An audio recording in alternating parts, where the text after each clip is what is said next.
And welcome back to another episode of the Old Doing Podcast. My name is Brenden Deeg. Thanks so much for tuning in today. We're talking strictly Philadelphia Eagles. We're going to zoom out a little bit on the Kansas City Chiefs game, kind of some big picture takeaways, what we learned, what we can take for the Eagles going forward. We're going to talk about the Buffalo Bills game coming up on Sunday. Kelly Green jerseys are back. No one else will do it to my man, my friend, Mr. Thomas Petersen. Thomas, how we doing? We're doing great. We're doing Kelly Green, so everything's great. I've been looking forward to this week ever since they had the last Kelly Green, ever since the Dolphins game. Yeah, this is going to be a fun one, especially for me because I'm from the Toronto area, and basically 50% of the people I know that watch football are Buffalo Bills fans. A couple of my good friends are Buffalo Bills fans. My mom is a Buffalo Bills fan, so it's going to be a little bit of a rivalry there going on. Hopefully, Eagles can end the Buffalo Bills season. That would drop them to 6-6. And you are doing better than me because I am 6 days onto a cold right now. So my apologies if I'm coughing during the episode, but it's been a really rough last few days for me, and I'm finally starting to get a little better. So hopefully we're on the upswing here. Question for you regarding Thanksgiving. You brought up the fact that you do a Friendsgiving in our personal chat, but are you doing anything special for Thursday? Yeah, I'm getting a handful of friends over, and we'll make a turkey with stuffing, and we're gonna do like Thanksgiving dinner, but with a twist because I don't like cornbread, and I think mashed potatoes are overrated, and I don't do Whoa, whoa, whoa, whoa, whoa, whoa, whoa, whoa, whoa, don't do whoa, the whoa, type of whoa. salads there. So it's gonna be like turkey, stuffing, fries, hot wings, and um what's it called? Not ribeye. Ribs. Just basic ribs, barbecue ribs. Um, Mashed and potatoes are overrated, is the take you're coming out with here. yeah, it's. I just think it's kind of. It's probably just because I'm not making them right, but yeah, it gets a little boring when I make it. So yeah, all the other stuff you can't fuck up. You put it in the oven and it turns out great. Bro, mashed potatoes are like a top 5 favorite food for me. I hate Even the when you take make here. it though, when you make it I yourself. don't make anything, man. Do you think I cook? Exactly. Do you That's what think I'm I cook? that's what I'm saying. I'm the one making the here. So whenever I do mashed potatoes, it tastes like something that should have stayed in the fridge. I like as a kid growing up, my mom makes the fucking best mashed potatoes. It still does. My mom's an amazing cook, but Oh yeah, the but mashed don't potatoes, get me wrong. If somebody knows how to do it and they have the perfect they have the way to go about it, the perfect ingredient in terms of how much you're putting in of what, and actually making it a little bit more exotic. But if you're just boiling some potatoes and then mashing that up, it gets super boring. So isn't it just like mashing potatoes though? Like I could be completely wrong here, but isn't it pretty easy to make? Like aren't you just emptying a potato or just squashing the shit? that's what I'm saying. If you do it the easy way, the super easy way, it just doesn't taste like it just tastes like potatoes and salt. The gravy's also key too. You need like a good gravy with it. Yeah. Exactly. There you go. And I I'm a sucker for cranberry sauce, but I know my friends yeah. don't really like it, so we don't go with that. I I always bring this up every year on the podcast around this time. I get so jealous of American Thanksgiving. Canadians just don't do it right. I think it's just a North American holiday. I could be completely wrong here, but Canadians do it in October. So I think it's the first or second week of October. I can't remember. I was working it this year. I didn't eat turkey or anything. Like I had to work night shifts all throughout Thanksgiving this year. So I didn't get any Thanksgiving vibes, Thanksgiving with family, none of that this year. So I'm like uber more jealous this year of Americans the way they do it. And it's awesome. Like you get football all day, you get the 2 days off, Black Friday. It's just like the American calendar does it perfect for Thanksgiving. Yeah, it's a little bit fucked around here because it's the game starts at 6:30 p.m. and you have to Oh work the yeah. day after, and you also work on Thursday when things are going on. So, and also if you want to make just something as stupid as making cranberry sauce, like cranberries are not really for sale at this point in Denmark times. I mean, you have to really go out of your way to find somewhere you can buy cranberries, and they're super expensive at this point. And it's just not like even cornbread. You have to. They don't. We don't sell stuff like that here. So it's you have to really get creative. You want to do like a classic Thanksgiving dinner, and yeah. What is like this? I could be crazy here, but like, what's the like the Denmark food. Like, is it Danish considered a Denmark food? Like, you know what a Danish is? Yeah. I know what it is. No, no, no, it's not. But the classic Danish dishes, I wouldn't even know how to pronounce or how to. Give it a shot. Let's hear it. Um. So one thing would be what are these called? Let me just try to do a direct translation of some. Oh yeah, so it's basically it's a type of meatball. We call it frikadelle. Okay. Which is Say that one more time. What do you call it? frikadelle. Fregadella. Yeah. Okay. Um, what's else there? Oh, we also do like there's a classic like apple like imagine an apple pie that's been mashed up. Like all you have all the components just mashed up together. And but kind of like an apple Crumble. Like a gel. crumble. Yeah, yeah, Apple exactly, like an crumble. apple crumble. Yeah. A type of dessert like that, and then served with whipped cream on top as well. It's also very classic Danish. And then there are a bunch of like really old traditional dishes. I don't really make that because I think it's boring. And I'm not a big fan of the Danish kitchen in general.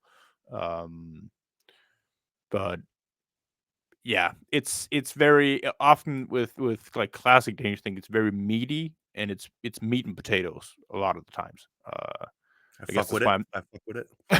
I'm a meat potatoes guy. I can live with it. I'm from a German background, so Schnitzel. Do you guys eat Schnitzel? Yeah, we do those one. Yeah, Oh not in my, not in the exact same way they do it in Germany as well. The yeah, Germany's use a lot more. Um, they fry things a lot more. yeah. And Spätzle. Have you ever tried Spätzle before? Oh, I'm not sure what Spätzle? the. Might be Spätzle. Yeah, yeah, yeah, It's like a yeah, noodle. It's like a noodle. Yeah, yeah. They don't do yeah, that here. yeah. My grandma Especially makes. anything that's called like anything with spaghetti or noodles or anything like that. Anything Italian is so far away from the Danish kitchen. Jason Kelsey called apple pie overrated on the podcast today. I don't know if I love that take. I like Yeah. an apple pie. I'm a big Okay. apple pie guy.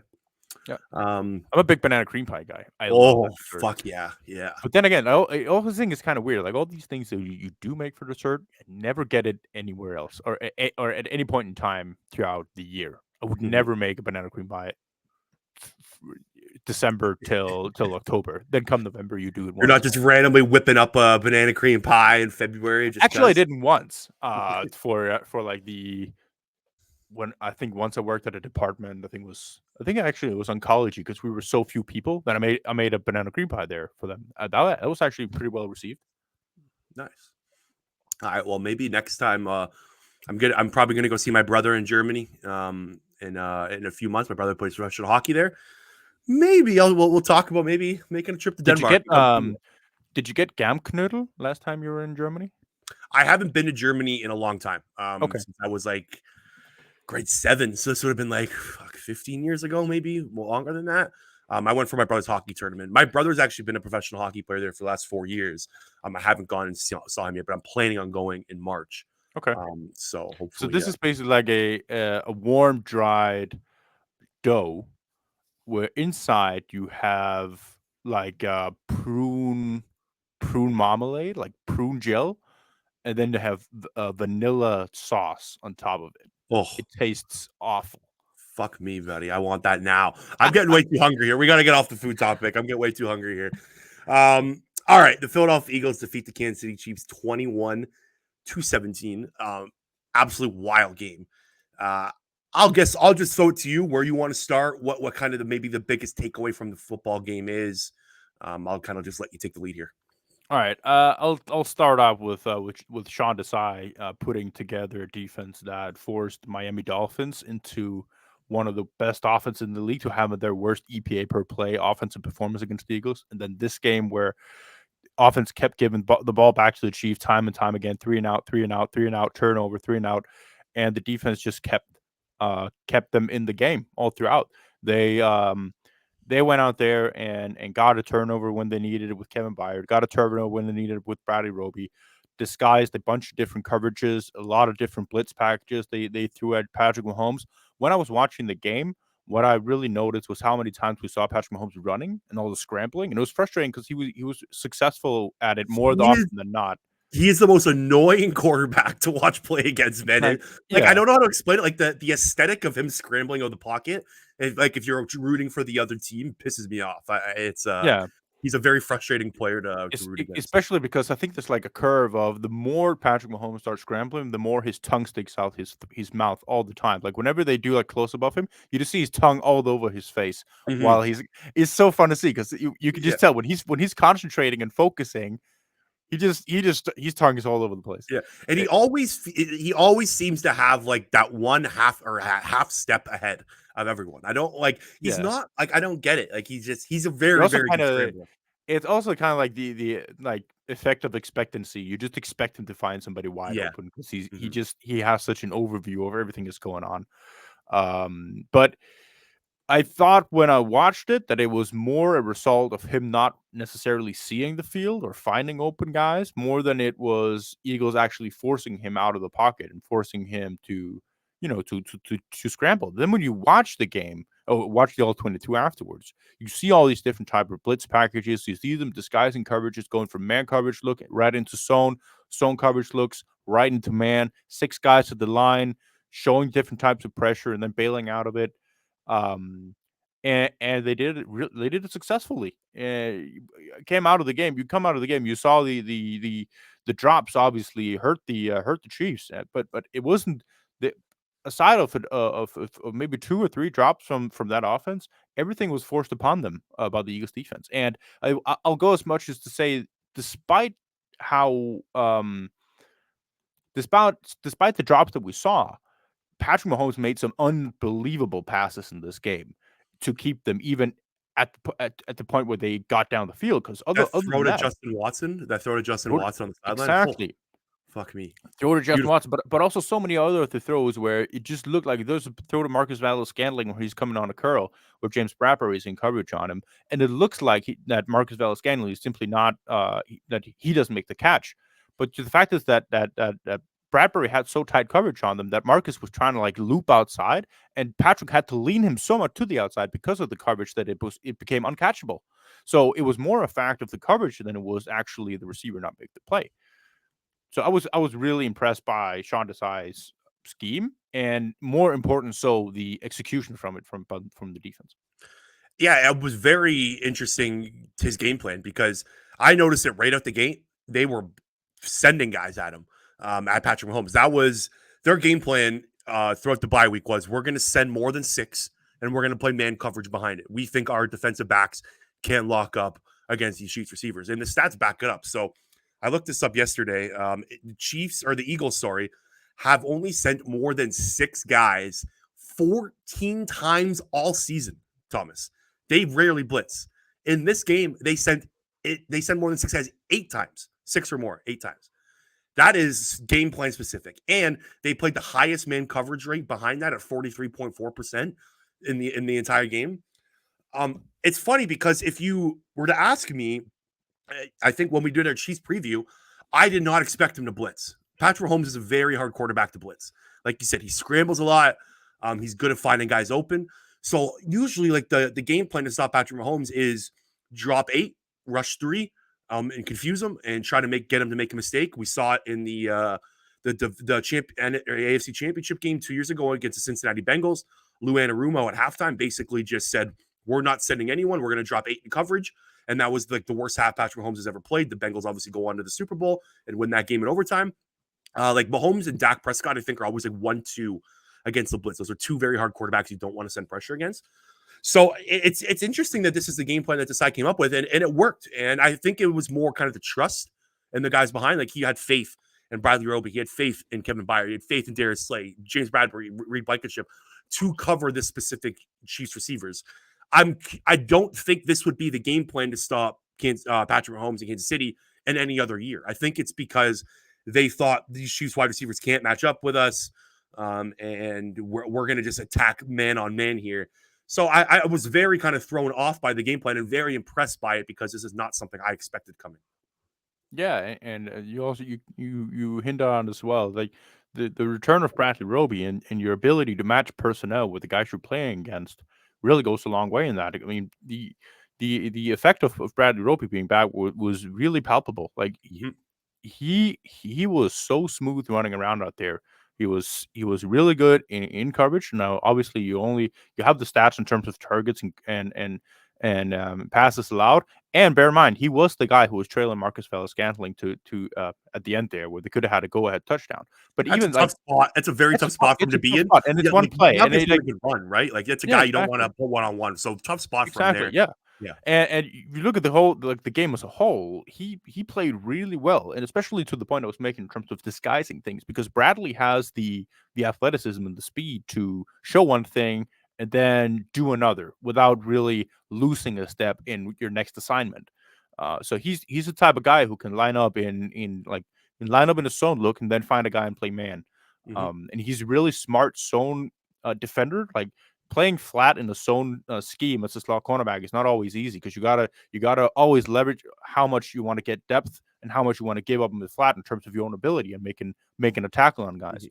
He was physical as well coming up against the run. Had Yes, a that's couple of what I'm really talking. nice. Like I kind of got Maddox vibes a little bit from him, a little bit. Yeah, Like he yeah. reminded, like he's kind of got the same hair a little bit. Like the numbers different, but the very first Chiefs drive of the game, I think it was after the Josh Sweat or after the Son Reddick sack. I think it was like 3rd and 14, 3rd and 15.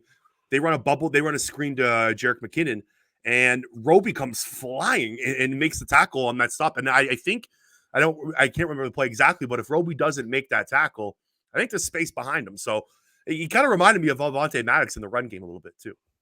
Yeah, yeah, really good job in space. Um, yeah, so I think it was really promising for him to get back. We Yeah. talked so much about secondary stability in the last couple of weeks.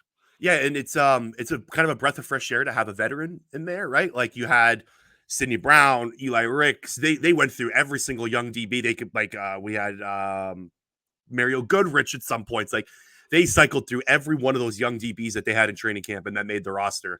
And it just wasn't working. And then they bring in a veteran. Like I think Roby's in his 30s, right? 31, 30 years old, something like that. Like he's been in the league a long time. You said like he's very good. He can switch off coverages. He knows the game. So I think it's just kind of a breath of fresh air for the Eagles to have kind of a veteran in there. What if I told you, a little fun fact here, fun side note. What if I told you that Josh Sweat had a man coverage snap against Travis Kelce? No. How'd that I don't recall this. How'd that go? It did fine. I mean, Yeah. Sweat Island, Sweat Island, baby. Sweat on locks, When Sweat you were going strap. when you were going What do you want to call him? sweat sweat strap sweat. No, I Sweaty don't like that at straps. all. I don't like that. I don't like that. I don't like what just came out of my mouth. We'll have to get better nicknames than that. I'll put it But, up. yeah, disregard that. Well, maybe we'll find one. I'll put up the clip. We'll let the people decide. That's funny. I didn't catch that at all. That Josh Sweat was in coverage. He was really really good Yeah. in this game. Josh Sweat. I thought there could have been 5 to 6, 7 holding calls. He was giving Donovan Smith like tons of trouble. His get off was really good too. They clearly studied the snap count of Creed Humphrey throughout the bye week. Josh Sweat was getting off the ball really well. Hassan Reddick got off the ball really well. We talked about it on the Chiefs preview episode where the Hassan Reddick and Josh Sweat are arguably the MVPs of the Eagles this season. Like if you were to just say who are the most valuable guys, it's Joshua and Hassan Reddick. Like they combined last game had 16 pressures, 10 hurries, 5 quarterback hits, a 21.1% pass rush win rate. That is very good.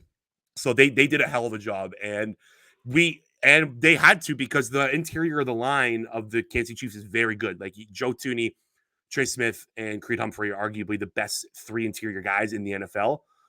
You could even put the Eagles in there. I thought the Eagles' offensive line did play very well. We'll talk about that in a sec, but I was very impressed with the Chiefs interior. They held their own. Jalen Carter had some good reps, and he did his own. He was able to kind of get Mahomes out of the pocket a few times, but Talk other about than that, potential holdings as well. yeah, and Milton Williams I thought played really well. We'll talk about him too, but I didn't think it was Fletcher Cox, and I think Jordan Davis had a really rough game. He hasn't been the same since that injury, man. They need to get him. I was hoping he would look a little better, but he did not didn't get, I guess, healthy enough on the bye week. Yeah, no, Milton Williams exploded in this game. You hinted at Mhm. it. I mean, his ability against the run in this game. I mean, still kind of like you're not seeing like it's kind of difficult when the guy you're next to is Jalen Carter, but it's just he Milton Williams' ability in the run game is it has to be it has to be mentioned because it's every time he gets an opportunity, and he does it in so many ways. Like the way he can take on a double team, where he can just swipe across of guys and make like quick swim moves to get across and get tackles in the backfield. It's impressive. He's been like the unsung hero of this Eagles run defense. I was looking up this morning. He is second in the NFL in run stop percentage of all defensive linemen, only behind Cam Hayward. It's a minimum of 80 snaps. That's really impressive. Like to be in that category, like Cam Hayward is one of the better run stuffers. He's going to the Hall of Fame. Like that's how good Cam Hayward is. So to kind of be in that area is really impressive. Yeah, he was awesome. Like he had that one. I think he had two TFLs in the backfield in this game. He was awesome. He's really coming around. It's funny too because I think the guy. You remember the on that draft day? It was Howie and God, who's the personnel director that Howie Tom Donahue? Tom Donahue, I think, right? Where the Yeah. fake remember the props when they were kind of arguing Yeah. in the draft Yeah. room? It was over Aleem McNeil and Milton Williams. Both of those guys are playing really well. Aleem McNeil's Exactly. real They're good in both Detroit. really good players. Kind of I guess different they guys. kind of both are right. Yeah, I think and they're different players. Lee McNeil's more of a like a thumper. He's like I think he's about 300 pounds. So I think the Milt Williams fits the Eagles better because you already got Jordan Davis, so you don't really need that type of guy. But yeah, both Tom Donahue and Howie Roseman were able to find both like some nice interior defensive linemen in that third round of that draft. Absolutely. Um, Okay, let's talk on the defense. Is there anything else on the defensive side of the ball? I thought Jerry Slay and James Bradbury played really well. They held their own. I thought they did a good job in coverage. Jerry Slay, that was a pass breakup on that 4th and 25 play. It looked like a drop. I'm on at the first watch. Second watch, Jerry Slay made a hell of a play getting back there. So I think it was encouraging to see that too. Yeah, I think Darius played well overall. Like I said, it's kind of the same with Bradley Roby. Like one thing is the targets and the catches allowed in that, but I mean this game there were just a lot of there's so many double clutches from Patrick Mahomes and so many scrambles out the pocket, and it's just a testament to all the guys in the backfield. And I think Darius Slay held his own in that regard as well. Um, I think you had it pretty well in terms of Kevin Byard. I mean, he came up and made an interception in this game. That was huge. Made a third down stop to make it 4th and 1 as well. That was also a really good play. But when you're looking at the all 22 of this game and you're seeing the way guys are moving, James Bradbury, Darius Slay, Bradley Roby, Reed Blankenship, and even when we had Sidney Brown in there, Kevin Byard is just not the same type of athlete right now that the other guys are. That when he's running around, he's half a step slower than the other guys. So sometimes it's going to look a little bit more awkward when he's in there. And if he takes a wrong step when he's in man coverage, it's going to give up a catch here and there. That happened as well against the Travis Kelce. Now, obviously, that's tough competition. It's Travis Kelce. He's really good, but you can see like if you go in this game and you see snaps of Bradley Roby covering Travis, and you see snaps of Kevin Byard against Travis Kelce, they're winning in different ways. And when Kevin takes one misstep relative to these other guys that I mentioned, it's very noticeable. And Mm-hmm. I think that is why Kevin Byard has been targeted 12 times in this game, and he was targeted 8 times against Dallas. And so I think teams are seeing that. I think they're Yeah, targeting they him. are. They're focusing that right now since Byard has been acquired by the Eagles. Teams are zoning in on him as the guy that they want to attack. Yeah, I will say though the touchdown that he's been um, accredited in the Travis Kelce touchdown that looked very much like Darius Slay was late. When you look back on it, Darius' reaction when he's seeing Travis come out is the reaction of a guy who's thinking, "Shit, I didn't do I I missed Mhm. him," or he's late to it. I think that also relative to what they did the rest of the game, it looked like Kevin was supposed to have the inside, have the outside guy coming in, and Darius was supposed to take the guy, take Travis coming out, it's like banjo them. That's what it's called. And so I think it was kind of, I think Kevin got too much uh, fault for that touchdown, but I think he's not getting enough for the rest of the targets that's being thrown at him, because when you see the tape, you can understand why he's the guy they're targeting. Yeah. The first one too, to Justin Watson, it looked like the Eagles were in man coverage across the board, and it looks like Byard didn't know the play Yeah, because he was the only guy not in man coverage, exactly. unless he was a Yeah, spy on Mahomes, which I highly doubt yeah, no, because 100%. everyone You're else was 100% covered. correct. Yeah, Yeah, so it looks like that touchdown was on him as well. It was very funny. We talked about on the Chiefs episode, the preview episode, where like when it's too early to start worrying about Kevin Byard, like it's still early. And then after that touchdown, I put a feeler out on Twitter. I'm like, when are we allowed to start worrying about Kevin Byard? And then the next drive, he has an interception, and I look like a fucking idiot. So I will own that. But yeah, like it's funny because he's a very, very important player for this team going forward. Like they just acquired him, but he is like the nucleus of this defense going forward right now. They need him to play well. They need him to force turnovers. They need him to throw defend passes. Like it's wild to think how important Kevin Byard and Bradley Roby are to this team, and both those guys weren't on the roster to start the year. they're the Linval Joseph and Ndamukong Suh. And like times two though, like because Linval Joseph and Dominic Sue were in a rotation, Oh, yeah, right? Like 100%. they weren't started. Like But remember how bad the interior D-line situation was yeah, before they no, signed him. you're right. But like Bradley Roby, like Kevin Byard played 100% of snaps last game. Like Yeah, Bradley right. Roby, I think It's a played. different match. Also a different position though. That's fair. Yeah, I know. But it's just those guys are just emphasized, I think, more than Linval Joseph and Dominic Sue were. Yeah. And just are going to be more vital to this team. So it's wild. Like this, it's like every year. There's new like training camp. The roster isn't completely set at all. Like there's Shaquille always Griffin? time. Like Sorry, Shaquille Leonard. Shaq Leonard. Yeah, let's talk about him. But before we move on to the offense, I think there's a real shot he's an Eagle. I'll be honest. This kind of screams Howie Roseman edition. However, I would like pump the brakes on like how good he's gonna be, how important he's gonna be, if we'll even play. Like I think it's more of just like let's see if we can get lightning in a bottle here. But I would I think like it's depth.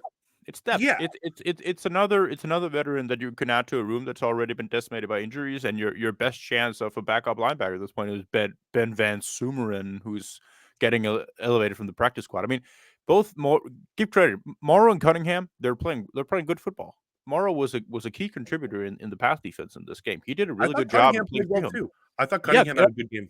yeah. Oh, yeah. He had a good game. Just I think in another aspect, like Cunningham is absolutely the thumper of the two. I think Morrow is the more disciplined of the guys in coverage when they have to do in coverage. I don't like the aspect of Cunningham coverage, but I mean, there's a rep of Cunningham when he's going against Pacheco. Pacheco's releasing out in the back, out of the backfield. He's going like up the middle, and he's going on an out route afterwards. Cunningham puts a hand on him and totally depletes him, and it's within 5 yards. I'm glad that was a no call, because it's one of those they could have easily called illegal contact on that if they were being picky in that situation. But yeah, I thought that was cool, because you watched that play, you said that's how Cunningham's going to be winning in coverage, just smothering a guy before they get to 5 yards. Yeah.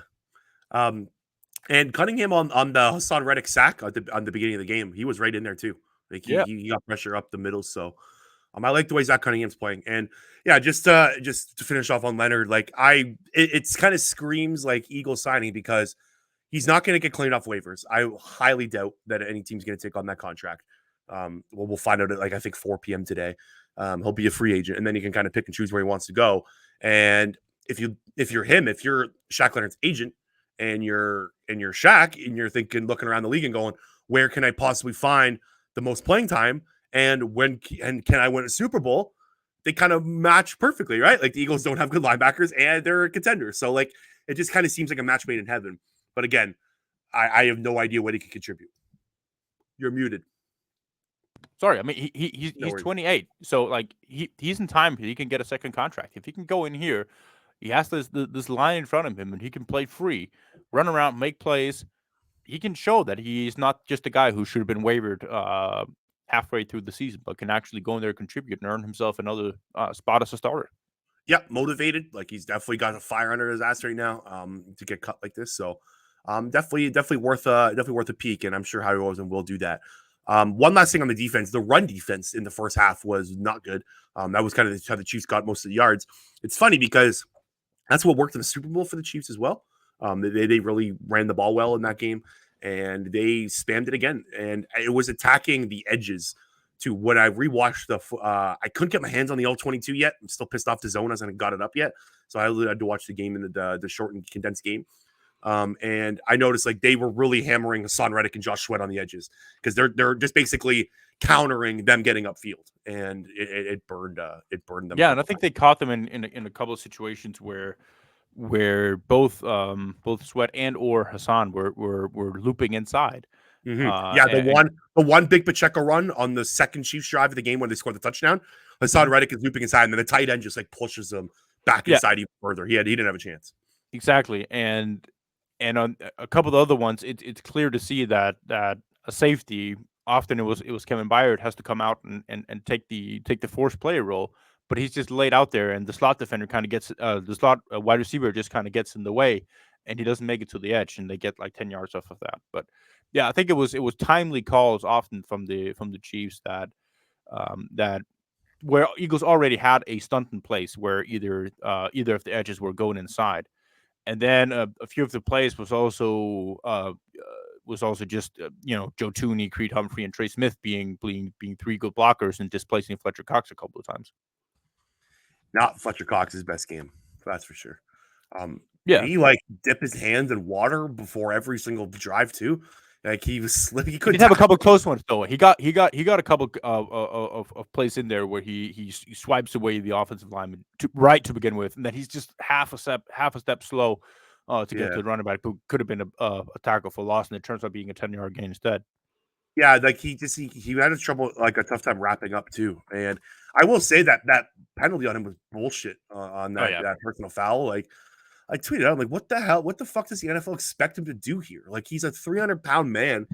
Like he can't just stop on a dime. It's the officiating in this game was not good either. On both sides, I thought there were missed calls on both sides. It felt like they were just like calling the dumb shit and then leaving the obvious stuff open. Like it was they weren't seeing the field very well.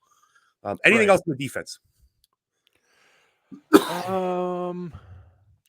No, I think the rotational guys, just to give a couple. I think Eli Ricks had a couple of really good snaps in there. Like a really, I think he had like, I don't know how many. If I off the top of my head of what I saw from him was 5 really good snaps where he's in man coverage against the slot receiver, and he played really sticky coverage even though he was playing off. That was really good to see. I think Sidney Brown played a little bit more free, and the couple of times he did get in there. The Travis Kelce conversion on 4th down and 1, I believe it was there, in one of the last drives where Sidney Brown, he comes up. It's Kevin Byard and man coverage from Travis. Like I said before, Travis takes one step out. Kevin takes one step out. He's a little bit late coming in. Sidney Brown almost knocks the ball out on that play. Like really big hit he puts on Travis. But yeah, I think the rotational guys did a good job as well. And Nolan Smith only had 5 snaps in this game. Kind of disappointing with Derek Burnett inactive. I expected him to get more reps. They're just not trusting him right now. So I don't think he's.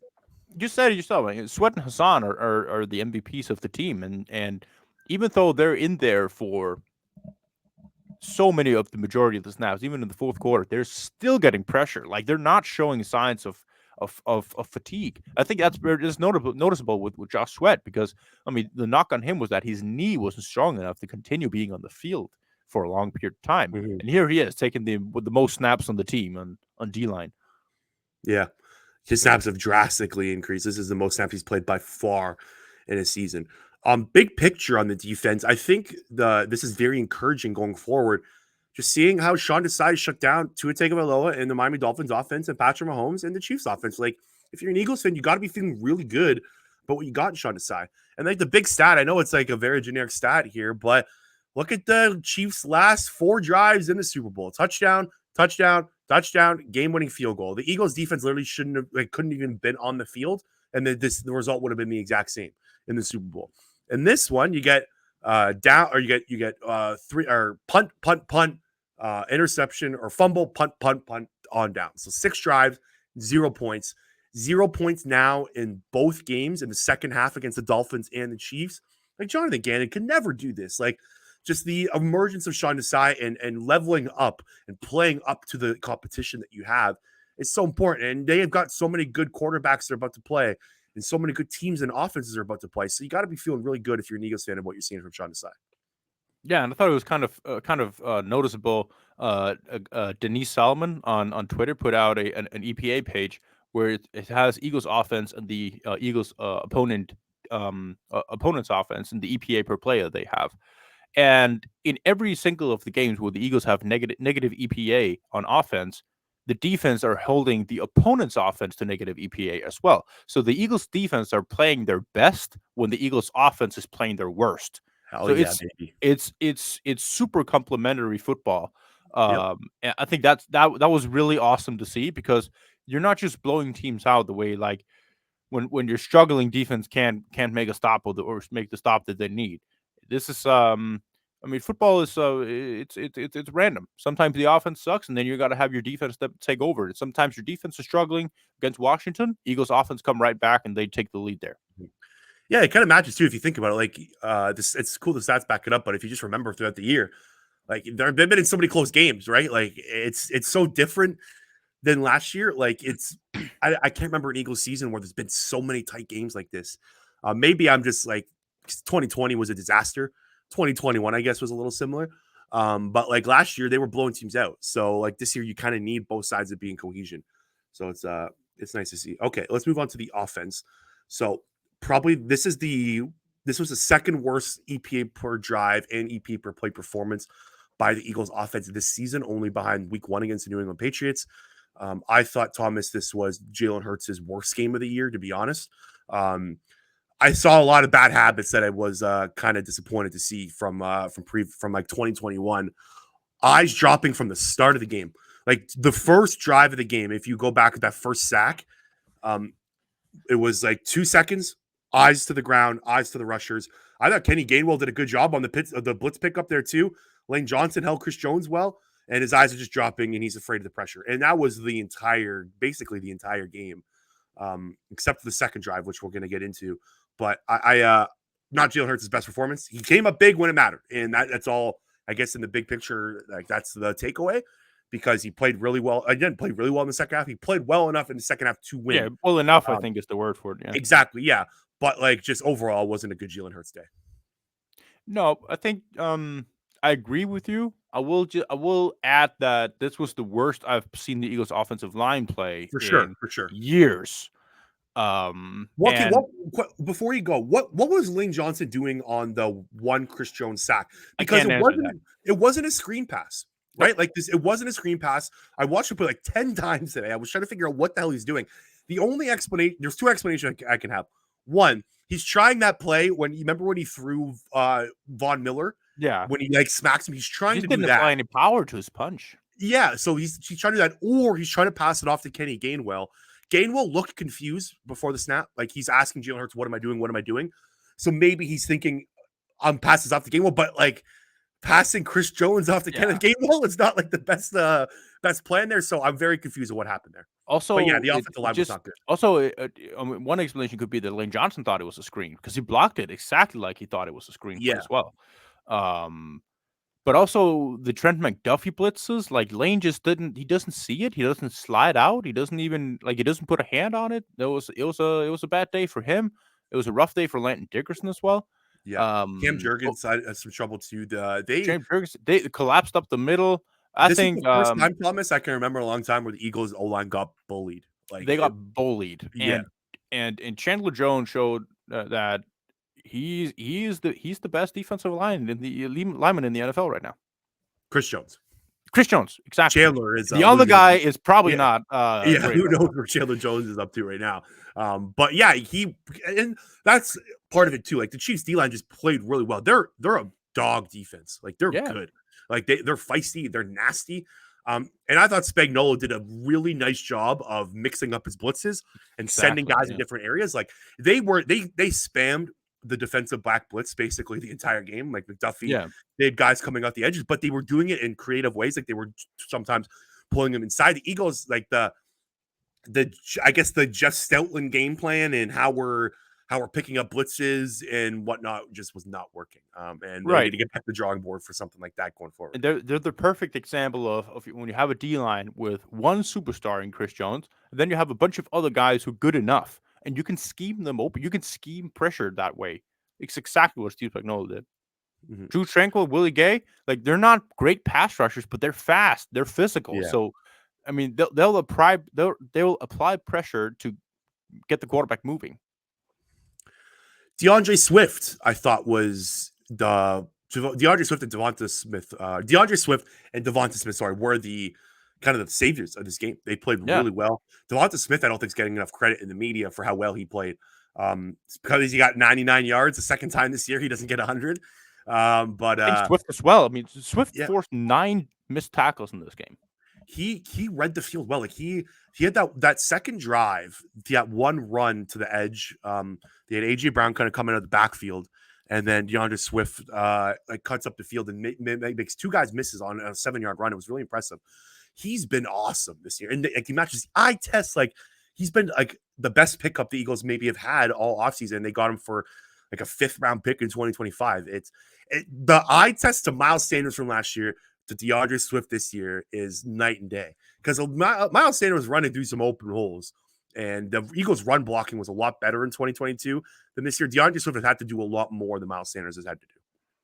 Oh yeah, for sure. I mean, eye test is one thing, but right now, as through 10 games, Swift has forced 31 missed tackles. 31 missed tackles. Do you think Miles Sanders did that in his career with the Eagles? No, I was going to ask you, have the numbers behind Miles Sanders' missed tackles from last year? So, Miles Sanders, he had, let's see here, his last season, he had 31 missed tackles in 2019, 29 missed tackles in 2020, and 21 missed tackles forced in 2021. So, in 10 games, Swift is already ahead of Miles Sanders in each of his first 3 seasons. He has 9 missed tackles forced this season with the Carolina Panthers. Then he had a monstrous amount of attempts with the Eagles in 2022. So he had 300 rushing attempts, 50 missed tackles forced. Now, DeAndre Swift this season has 100 and 140, and he has 31. So you double that up, he's way above 70 missed tackles forced if you get the same amount. So yeah, the stats back up the eye test as well there. And that's not something you were expecting from DeAndre Swift when you got him. Like you weren't expecting him to be like this guy that breaks tackles and forces guys like defenders to do that. So beyond impressed with him. Great pickup. Such an underrated kind of asset to this Eagles team and Eagles success so far this year. There's more on the offense before we kind of zoom out a little bit. What else notes do I have here? The throw that Jalen Hurts made to Devonta Smith was beautiful, and it was a great that coming up. Talk about coming up big. And I thought it was huge because I think those throws were there a lot of the game. Like I think if the Eagles' offensive line held up and Jalen Hurts was able to kind of keep his eyes upfield, I think a lot of those throws were there. Troy Aikman did a really good job of explaining it. I think it was in the third quarter. Also, off topic, I thought the broadcast is great. I thought it was Joe Buck and Troy Aikman's like best game. They came to play and came to perform on the biggest stage. So hats off to them. But Troy Aikman did a good job of showing like just AJ Brown and Devonta Smith. There were like at least 5 or 6 plays where those guys are open downfield and the offensive line and Jalen Hurts just couldn't hold up. So it was nice to see them hit that one shot. Julio Jones in the screen game was active. Oh my god! Like I don't the begin the fourth quarter where they had like four wide receiver screens. I mean, I know a lot of them were RPOs. Mm-hmm. They had like three wide receiver screens. They gained 0-0 and -1 yard. And they did it all game to like open up the run. Like if you I think there was about 5 DeAndre Swift runs were on the RPOs where Julio Jones is doing a pop pass route. Like I don't know why during the bye week they zoomed in on Julio Jones as like the screen guy, but I think he had 2 catches for like 9 yards or something like that. He got like a 7-yard gain on one of the screens, so one of them at least worked positive. But I thought that was interesting. What else do I have here on the offense? I think that's it. Let's zoom out a little bit here and talk about the offense. Just one added thing to you said. Devonta Smith now back-to-back weeks where he is the difference that gets them the dub. The touchdown the touchdown he had against the Cowboys, unbelievable catch right at the sideline. That's the go-ahead touchdown if I'm not mistaken. This one here against the Chiefs, if Jalen Hurts puts it just a little bit more in front of him, that's the go-ahead touchdown as well without the tush push. It's He may not have the stats to be up there with the best of the best, but if you just want to count wins in terms of difference on the field, Devontae Smith is right there. 100%. Like he's having a really good year. Like he's got 632 receiving yards already, 4 touchdowns. He's been kind of their deep threat as well, like you said, pushing the ball downfield. He could pass 1,000 yards by the end of the year.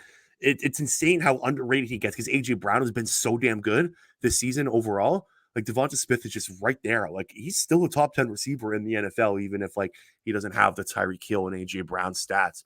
But you're right, he's come up massive for this team in back-to-back weeks on 2 deep shots.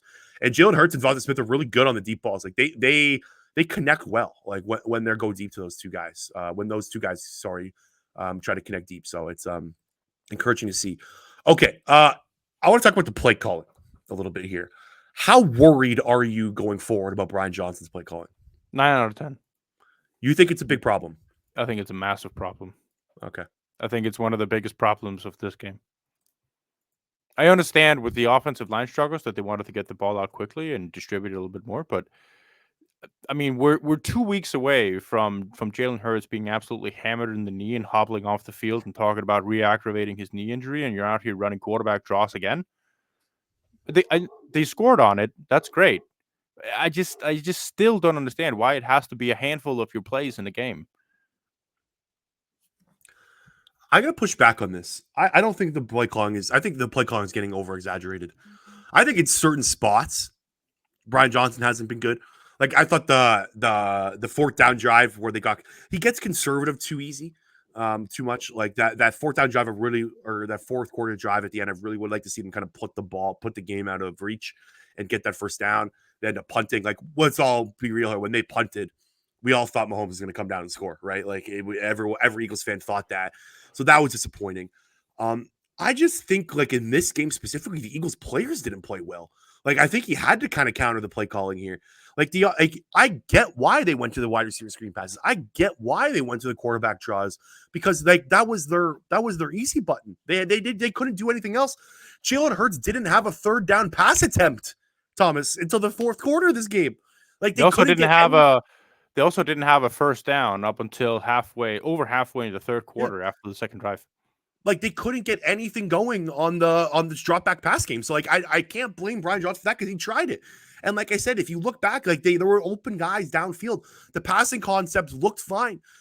I'm more worried about like his in like certain spots play calling, but I think the play calling overall is fine. Like the Eagles offense is still really damn good. They're still 5th in EPA per play. They're still top 10 yards, top 10 points, top 5 in points, top 5 in yards. Like they're still a top 5 offense with Brian Johnson. So like I don't want to get to, like territory with Buffalo, like where the Bills fans are like getting to fire Ken Dorsey and he's the problem. And like I don't think Brian Johnson's the big issue here. Like I really think that the players just have to play better sometimes. And that's kind of the big thing about football fandom is like how to separate the coaching to the players, like and trying to figure out what's worse. Right. And what's let me rephrase it then. I am 9 out of 10 worried about situational play calling.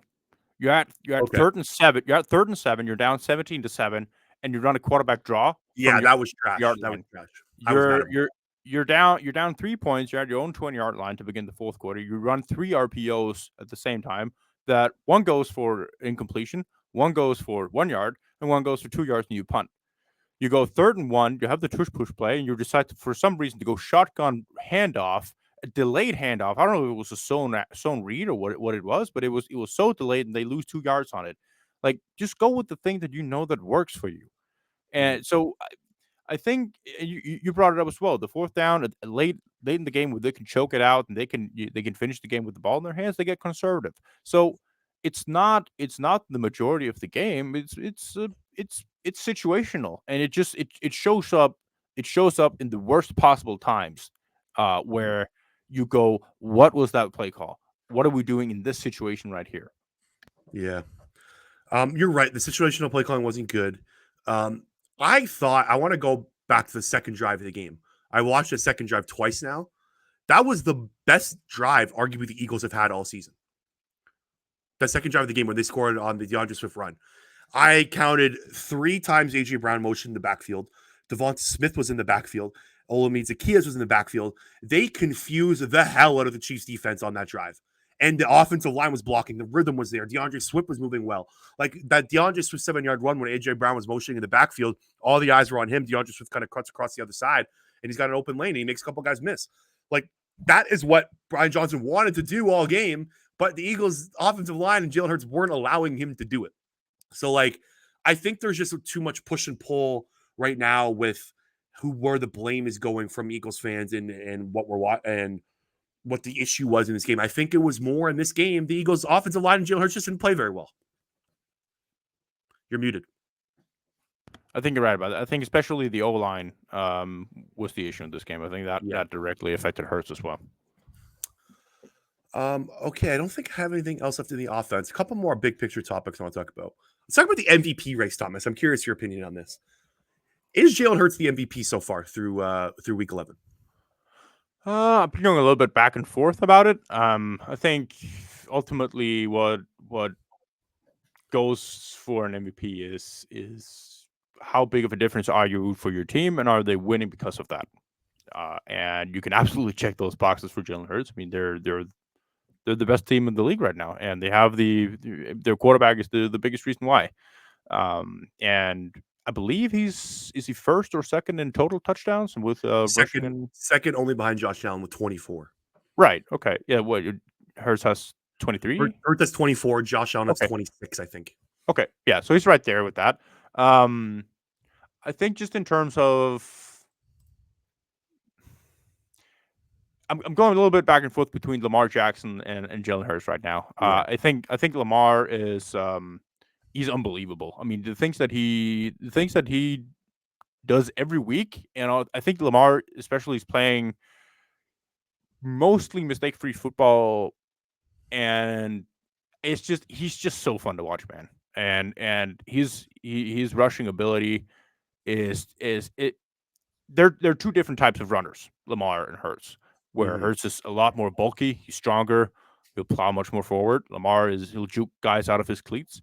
But then I also you think back to the Steelers game that the Ravens lost, where they have a 99% chance of winning. Yeah. And then a terrible Lamar fumble and they lose that game. But then you can also go back to Jalen Hurts. Like if they get the ball back to the Jets on a punt, instead of throwing a near pick six and then they go up by a touchdown there, I don't think that Zach Wilson and the Jets would have scored a touchdown against the Eagles in that game. No. If they just punted the ball back to them. So I guess you can also say, well, he also cost them a game. But I think you just, at the end of the day, you go by wins. You go by the team that's winning the most, that has the quarterbacks that is getting that team the most wins. And so I think my answer right now would be yes, Jalen Hurts should be the favorite. But I think my personal belief would be Lamar Jackson would probably be my pick right now. I think there's 5 guys that have a case right now. Because it's going to go to a quarterback.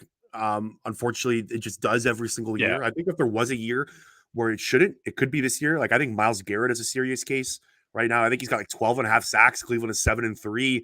Like he is the anchor of the best unit in the league right now and keeping that team afloat. I think AJ Brown and Tyreek Hill kind of have cases as well. But I think it's going to go to a quarterback like every single year. The 5 guys I think have a case is Jalen Hurts is one. I think if you're going to go with Jalen Hurts' case, you're going 9-1, right? 24 touchdowns. He's accurate. He's 3rd in the league in completion percentage. He's 5th in the league in air yards as well, which is very impressive with how accurate he's being. So he's pushing the ball deep downfield. He's 3rd in the league in completion percentage above expectation. So there's a bunch of like stats like that where you can stack those up and go Jalen Hurts is the MVP. Look, he's 9-1, best quarterback on the best team. But I think like there's the other guys a strong case too. Like Lamar Jackson, like you said, is a very strong case. Just from the eye test, I think Lamar's playing like the best quarterback play of the league so far. But Lamar also has the 2nd best defense according to EPA per play right now. So like the defense is playing lights out in Baltimore and helping them out a lot there. And on the Eagles side of things, like they're 18th in EPA per play. So Jalen Hurts doesn't have that defense. I think CJ Stroud has a strong case with what he's doing in Houston. Yeah. Like I think he's playing out of his mind. He's 8th in EPA per play of all quarterbacks, just behind Jalen Hurts at 7. He's 3rd in air yards out of all quarterbacks right now. Like he's pushing the ball deep downfield. He's accurate. Houston Texans were not supposed to be good this year, like at least how good they are right now. So I think he has a strong case. And then I think the other guys, this may come kind of off guard here, but I think Brock Purdy has a serious case right now. His EPA numbers are insane.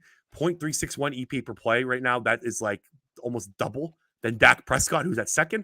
And I also think Dak Prescott is a legit case. Like, I think if you're going to put Jalen Hurts in the conversation, Dak Prescott has to be there too. I think Dak Prescott's playing unbelievably well. The problem with Dak is the Cowboys haven't beaten anyone with a winning record yet. So like they don't have like the wins that Jalen Hurts has. But I don't think it's clear cut at all. Like I think Jalen Hurts is a betting favorite right now. He is on basically every single book. But like I think there's a long way to go, and he's got to prove himself more if he wants to win it. I kind of have like this weird take where like I would rather Jalen Hurts win it in a year he fully deserves it instead of like winning it kind of this year where there's like arguments you don't want like that phantom MVP award. I could be completely wrong here, but I think it would be cooler if Hurts won it on a year where he's like undoubtedly the best player. Yeah, agree. Did you see Nick Sirianni after the game in the tunnel yelling at Chiefs fans? Yeah, it was personal. As an Eagles fan, I get why everyone else hates him.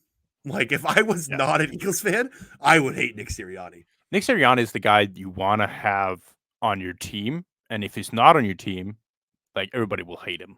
Yeah, like he's so awesome to have on your side, but he will be super annoying if he was in the opposite. 100%. Like, do you think that's how Chiefs fans have it with Patrick Mahomes as well? Like when you're looking at Patrick Mahomes, you're seeing a guy who is annoyingly good. He's so good at what he does, but he's also such a whiny bitch about getting penalties all the time. Yeah, and 100%. So when you're watching him, it's like, come on. I mean, you're too good to be complaining like that. It's kind of like Tom Brady. Like you're so good that it doesn't make sense for you to be this behavior. The same, I think it's kind of the same with Nick Sirianni, right? Like he is right next to Andy Reid in terms of the most winningest coach since he entered the league, and yet he has an attitude where it's just like he's just having fun. He's just complete opposite of Andy Reid's kind of personality wise. Yeah. I had a good laugh at the video last night. I thought it was very funny, and the comments, like people are triggered online about that one. And like I think it's overrated, like the bulletin board material. Like, you know what? Like, who gives a fuck? Like, Sirianni's excited. Like, they won. Like, he this was personal for him, like you said. But again, at the same time, I understand why fans would be pissed off. I thought that was very entertaining. But you're right, 9-1 in back-to-back years, man. He has every right to be fired up. Like, that is very impressive to go 18-2 in your first 9 games combined in back-to-back years. Like, he's done a hell of a job coaching this team. So hats off to him, even if it was kind of a dick move per se. He just beat his rival and the 2 best teams in the AFC. Yeah, let the guy let him have it. Exactly. Before we get to some Buffalo Bills talk, I gotta let you know that Double Doink Podcast is sponsored by Manscaped, the Lawnmower 5.0 Ultra, featuring a new cutting-edge design and next-generation dual skin-safe blade heads for different shaves. It's pretty much a spaceship to take your boys downstairs to the next level. Every man knows how scary it can get when you're looking for a close shave below the waist. That's why I trust Manscaped for all my sensitive areas. Get 20% off and free shipping using code DoubleDoink at manscaped.com. Again, 20% off and free shipping using code DoubleDoink at manscaped.com. The Double Doink Podcast is also sponsored by Sweat Tailor. Sweat Tailor is a casual clothing brand for men that carries everything a man could want in his closet. From hoodies to joggers to polos and jeans, Sweat Tailor has you covered in every possible way. I really love the lightweight sweat hoodies. They're perfect for the fall and winter weather. I highly recommend grabbing one for the Black Friday deals coming up. Make sure to check out sweattailor.com using code BDEEGST, BDEEGST for 25% off everything at sweattailor.com. Okay, let's finish off quickly on the Buffalo Bills. We have them coming up on Sunday. Kelly Green jerseys are back, baby. Can't wait to watch that. It's going to be very aesthetically pleasing. I'll just pass the ball to you. Anything specifically you're looking forward to in this matchup? It's Kelly Green. No way they're losing. The tailgate videos are going to be probably pretty interesting. Some Bills Eagles tailgate videos. Yeah, that could be fun. I don't think like the NFL has the infrastructure of those two teams met on a neutral site. Ready. They're not control. Like imagine those two teams on a neutral site, Eagles Bills fans, like a tailgate off. Like it would be chaos.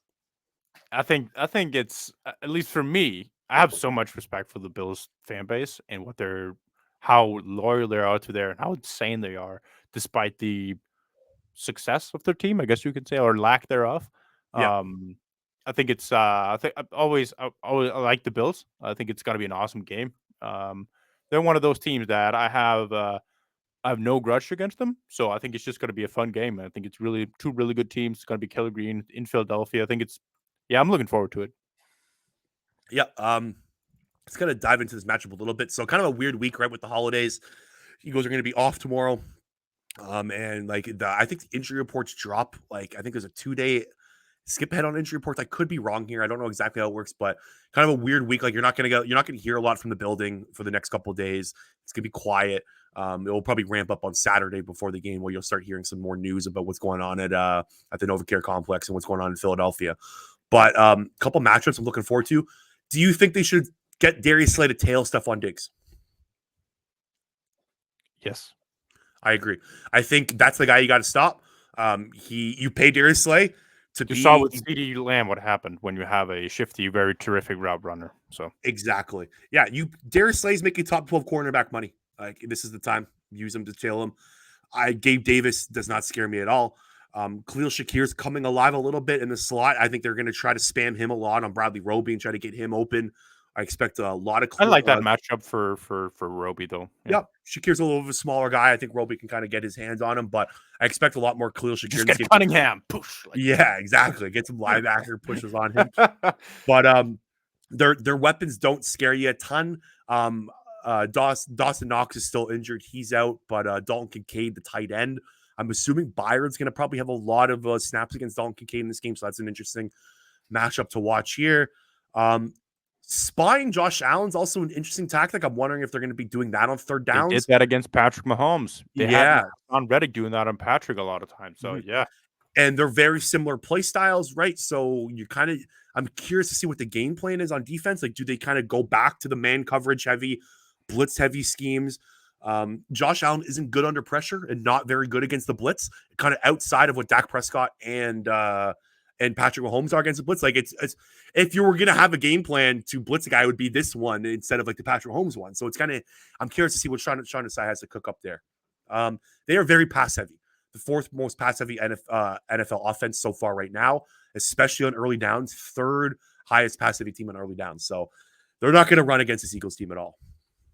No, and I think Eagles are a good defense to do it against because their recency in terms of EPA against passing hasn't been great when you look over the entirety of the season. But that also go against Sam Howell, aka Tom Brady, when he's playing the Eagles. And I mean, if they could do the same to Josh Allen as they did to Patrick Mahomes and Tua, I think they're in great shape. And especially for a guy like Josh Allen, who's maybe not the most disciplined guy in terms of being a quarterback, reading the field. He has a strong arm. He can make awesome plays, but he's also one of the most turnover-prone quarterbacks in the league. So if you can go out there, you could disguise coverages and the same success that you just did this week, and then have, I think basically copy paste the game plan of this week would be a pretty good way to go about it. I agree with you. Like very similar game plan the way they play Patrick Mahomes. The Bills defense is 20th in EPA per play since week 6. It's a key marker because in week 5, Matt Milano went out with injury in that Jacksonville Jaguars game in London. They really miss him. He's like the best, probably top 3 linebackers in the NFL. They've also dropped Tre'Davious White, Daquan Jones. Like 3 key players on the Bills defense is out and have been out since week 6. They're 20th in EPA per play since then. If you actually take away the Jets game from last week, because the Jets offense stinks, like Zach Wilson, Tim Boyle, like miss me with that. Like that game doesn't even count. If you take away that game, they are dead last in EPA per play on defense since week 6. Wow. This defense has not been the same since those guys have went out. So and especially drop back EPA, they are 29th in drop back EPA basically since week 5 as well. If you're going back one more week too, I think the Eagles can have success in the passing game in this one, and I expect them to have success in the passing game. Like I think we're going to see a nice AJ Brown bounce back game in this one. Take AJ Brown overs. They don't have a guy that can stop them in the secondary. No, I think you're complete right. They're 4th in giveaways. They turn the ball over a lot. So we're hoping that turnover luck continues because before last game against the Chiefs, they didn't take the ball away very often. Yeah. Recently. So hopefully that can kind of continue rolling. Anything else on the Bills game before prediction time? I'm just looking forward to the Eagles D-line. I mean, the way the defense played, and if the offense could just put it together, just somewhat in the same vein that they've been doing throughout the year, I think it could be time for a complete game for the team. If the defense can keep up and the offense can just ramp it up a little bit, could be in for a treat. The Bills just fired their offensive coordinator Ken Dorsey, and then the week after they played well, Josh Allen played well. I had to speak on my podcast. I think it was all bullshit with Ken Dorsey. Like I think he was not the problem. I think it was a scapegoat. I think Josh Allen, Sean McDermott, and the offense itself just wasn't playing well and wasn't coaching well. And I really think we're going to see that in this game. I'm with you. I think this is the first time we'll see like a nice complete game from the Eagles. I like this matchup. I think they're gonna. I think they're gonna roll, and I think Yeah. they're gonna put the season to bed for Josh Allen and the Buffalo Bills because they're gonna drop to 6-6 if they lose this one, and basically that kind of puts them out of the playoff picture. They have a really tough schedule going ahead, so I really think this is gonna be like the Josh Allen and Buffalo Bills 2023 season funeral, and it's gonna be like for me. I don't know if you're a wrestling fan, but that video of Shawn oh my god, HBK. I can't. Why am I Shawn Michaels when he's looking at Ric Flair going, "I love you," and he kicks him in the head and knocks him out conscious. That's what's gonna feel like for me because Bills are like my second team, and it's like I love you, Buffalo, but it's time to go, time to put it to rest. So I am gonna take the Philadelphia Eagles to win this one, 31-17. I think they win. No way. I'm very confident in this game. Now, I'm changing mine now. did you have 31-17 as well? Yeah, I'm gonna go Oh, 34-17 just to do something different. Yeah, I'm confident in this one, man. They're not losing in those Kelly Greens. No fucking way. They're losing in those Kelly Green jerseys at the link. There's no That's chance. the biggest factor for me. Like all the football analytical stuff, you can put that to bed. They're well in Kelly Green at home. It's I always feel kind of like whenever I pick the Eagles to win, especially win big, they usually just suck. Yeah, that's true. But yeah, I'm gonna put my head on it this time and say they're gonna go 31-17 or 34-17. All right, Thomas. Anything else? An hour and 6 minutes, buddy. We chugged along today. Let's wrap it up. All right. Thanks so much for tuning, guys. Really appreciate it. Make sure to, or quickly, do you have any tape breakdowns coming out this week? Yeah, I got secondary guys coming up. Well, hell yeah. Who are you focusing on? Just the whole thing, or Bradley Roby for one. I think I want to do one with just the secondary as a whole, but I want to focus in on Bradley Roby a little bit. Then I got some Milton Williams coming. We talked about. Yeah, baby. And we'll see what else if I can get some other guys done. Make sure to subscribe to Thomas's YouTube channel, Breaking the Birds, for the best Eagles film breakdowns you can find on the internet. Make sure to subscribe to the YouTube channel if you haven't already. It would be greatly appreciated. The Double Doing Podcast.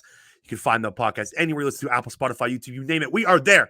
Make sure to check our sponsors, Manscaped, BetterHelp, and Sweat Taylor. And we will talk to you later.